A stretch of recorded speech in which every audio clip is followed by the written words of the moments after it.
Mga ka-joker, arihong teknik sa amin din sa Batangas para madaling makautang. Halimbawa ay kumain, magkasama. Maray, pare, ano, ikaw muna bumayad. Mamaya ko bibigay sa iyo. Bago kunwari malilimutan na. Matagal ang bayad na. Sasabihin lang ay mamaya ibibigay ang bayad pero matagal yun.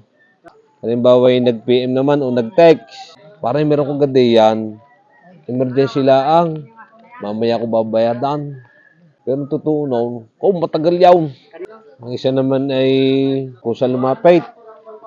Ganitong sasabihin. Maray, pwede mo kong pahiramay. Pag sweldo ko babayadan. Pero totoo nun, matagal ang bayad na. Matagal. Yan ang mga simpleng teknik ho din sa amin para madaling makautang. Pero talagang matagal ang bayad ho na.